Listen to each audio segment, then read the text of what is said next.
Reġgħet ħarġet id-differenza bejn il-mod kif jitkellmu dwar Malta ir-rappreżentanti tal-Partit Laburista u dawk tal-Partit Nazzjonalista barra minn xtutna. Fil-Parlament Ewropew it-tnejn filgħaxija, il-Ministru Owen Bonnici u l-MEP Miriam Dalli fissru kif argumenti dwar pajjizna instigati minn MEPs nazzjonalisti fl-aħħar snin ma kienu xejn għajr għajdu tfiera li m'għandhomx mill-verità.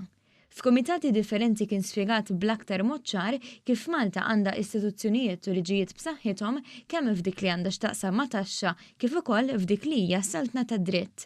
Quddiem membri tal-Parlament Ewropew, il-Ministru Bonnici fakkar kif minn 6 snin ilu sal-lum pajjiżna għamel riformi kbar fil-liġijiet tiegħu. Hawnhekk il-Ministru Owen Bonnici kellu kliem ibes għal min juża l-istituzzjonijiet fl-arena politika partiġjana.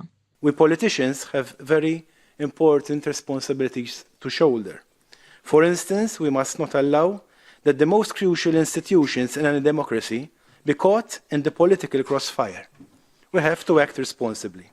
Parti kbira mid-diskors tiegħu il-Ministru Bonnici dedika għal miżuri li ħadet Malta biex tiġġieled il-ħasil ta' flus u ssaħħaħ is-sistema tal-ġustizzja. Iżda mhux kull Malti fil-Parlament Ewropew kienet jitkellem favur pajjiżna. Għal darb'oħra, Roberta Mezzola, l-MEP tal-Partit Nazzjonalista, tkellmet dwar riżoluzzjoni li kritikat lil Malta.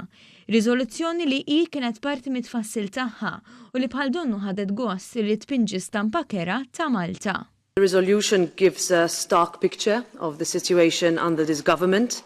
Dlonk it-tweġiba tal-MEP Miriam Dalli li fissret kif ir-riżoluzzjoni hija waħda partiġjana li sansitra tmur lilin minn dak propost mill-Kummissjoni Venezja, kummissjoni li ġiet Malta tagħmel rapport fuq stedina tal-istess kumitat. If I ever had a doubt that this resolution fits in a partisan political campaign for certain MEPs, then today I remove that doubt completely. At no point did the Venice Commission mention a systematic breach of the rule of law or persistent failure in Malta's legal system, which I feel that this resolution tries to allude to.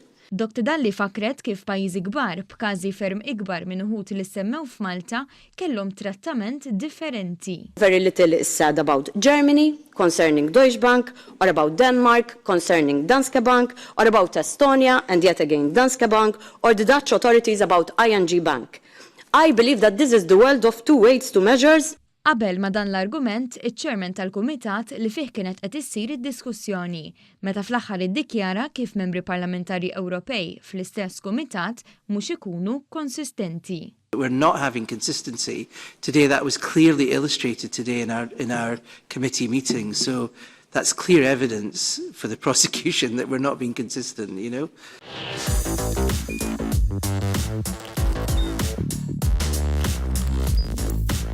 Idħol fuq one.com.mt u hemmhekk tista' tara l-programmi kollha li jxandru fuq One permezz ta' One Play.